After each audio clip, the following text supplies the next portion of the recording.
Hello everyone, my name is Bernadette White. I am a community nurse sent on a home visit to a client who has not been showing up for his appointments to the clinics. There's difficulty getting a hold of him by phone.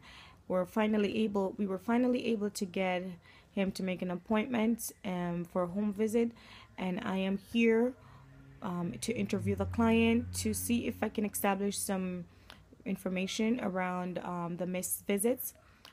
Just to let you know, my client is camera shy and not very good with public speaking as per the client. So I did the interview in private and I wrote down the responses, and I'm going to recount the interview that took place between me and the client, Max. The first thing I did was when I got to Max's place, I introduced myself, told him why I'm here, what my title was, and the reason for my visit. And I asked him how he was doing. Max said he was doing okay. I then asked Max to confirm his name, age, date of birth, and address.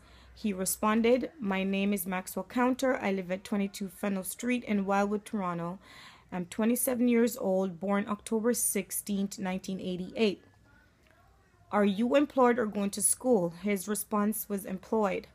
I asked him, "Are you involved in any community activities, volunteering, or committed to any other personal obligations outside of work?" Max said no. I asked Max if he had a partner, spouse, or children. He said no, just dating. "I live with my aunt. I just live here. I help out with rent and food. She just helps me with a place to live, and that's it. She has problems of her own. Right now, she's just doing me a favor by letting me live with her." I asked Max, I said, "Okay, does your work schedule affect you committing to other activities?" He said, "Yes, I'm busy with work, so I haven't much social life." I asked him, "Is work affecting you attending your clinic appointments?" He said, "Yes."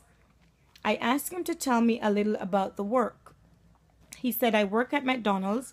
I work at the cash register and sometimes do cleaning of equipment and mopping the floor." I asked him what the working hours were for him. He said Monday to Fridays from 7 in the morning until 6 in the evenings. So by the time he's finished work, the clinic is usually closed and he leaves very early in the morning. He also works some Saturdays in the evenings from 5 in the evening until 9. I asked him, I said, "Okay, Max," I let him know, "due to your diabetes, clinic visits are important for collaboration in regards to your nutritional, physical, and mental well-being. Lifestyle and diet can affect how well you manage your diabetes. Would it be helpful if I can find out if there's a way to have an ongoing nurse's visit to you here at home?" He was agreeable to this. I did ask Max if he had any anxieties about his diagnosis, and he said no. I asked him if he knew and understood the importance of diet, activities, and lifestyle and how it affects the condition of diabetes, and he said yes. So I asked him what's good times for him in the evenings to visit. I asked him if the evenings visit would be good for him. He said yes. I asked him if he owns a car, and he said no, I take the bus everywhere. I asked him if he's okay with fare for the bus, and he said yes, I buy the monthly pass. So I asked him if 8 p.m. then would be a good time for an appointment. Is he home by that time? He said yes. I asked him if he needs help with obtaining needles for insulin or other devices such as the glucometer strips and needles. He said yes, that would be helpful.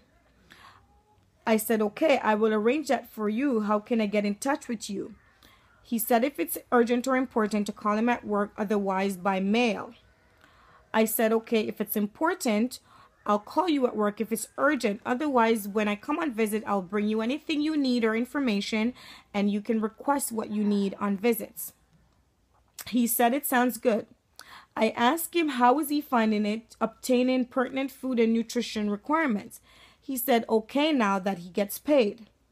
I said, "Okay, Max, how about we schedule our next appointment for Monday, January 25th at 8 p.m. and we will make other arrangements at that time." He says, "Okay, sounds good." I said, "Thank you, Max. I will talk to you soon." And that was the end of the interview. So, and when I do my 200-word description of what I did, I will explain in it why I thought my approach was pragmatic and not Cartesian. Thank you.